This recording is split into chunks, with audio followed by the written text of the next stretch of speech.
বিশ্বাস করেন, ওয়াল্লাহি আল্লাহর কসম করে বলছি, বিশ্বাস করেন, আপনার ইন্তেকালের পরে 40 দিন সময় লাগবে না এদের আপনাকে ভুলে যেতে।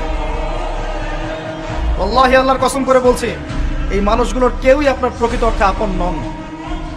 আপনার অবস্থানকে তারা ভালোবাসে, আপনাকে তারা ভালোবাসে না।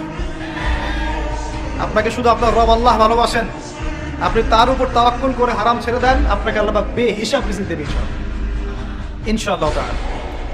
মানুষ মানুষের অবস্থানকে মূল্যায়ন করে, আপনার পরে তারা আপনাকে মনে রাখবে না।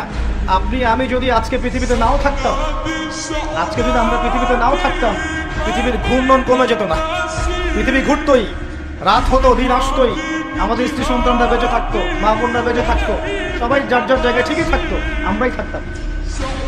এটাই বাস্তবতা, এটাই দুনিয়ার নির্মম বাস্তবতা। তাহলে এই দুনিয়ার সংক্ষিপ্ত জীবনে কাদের কথা চিন্তা করে আপনি আল্লাহর অবাধ্যতা করছেন? কাদের কথা চিন্তা করেন?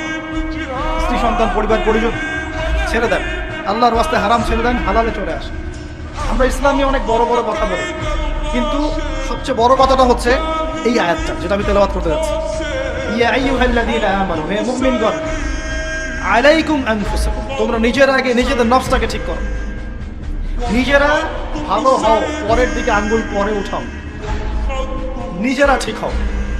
নিজে আগে জ্ঞান অর্জন করি, নিজে আগে আমল করি, নিজে আগে হালাল খাই, নিজে পরিবার ঠিক করি, নিজে আমি দ্বীন ইসলামের জন্য ক্ষুদ্র পরিসরে কিছু করার চেষ্টা করি।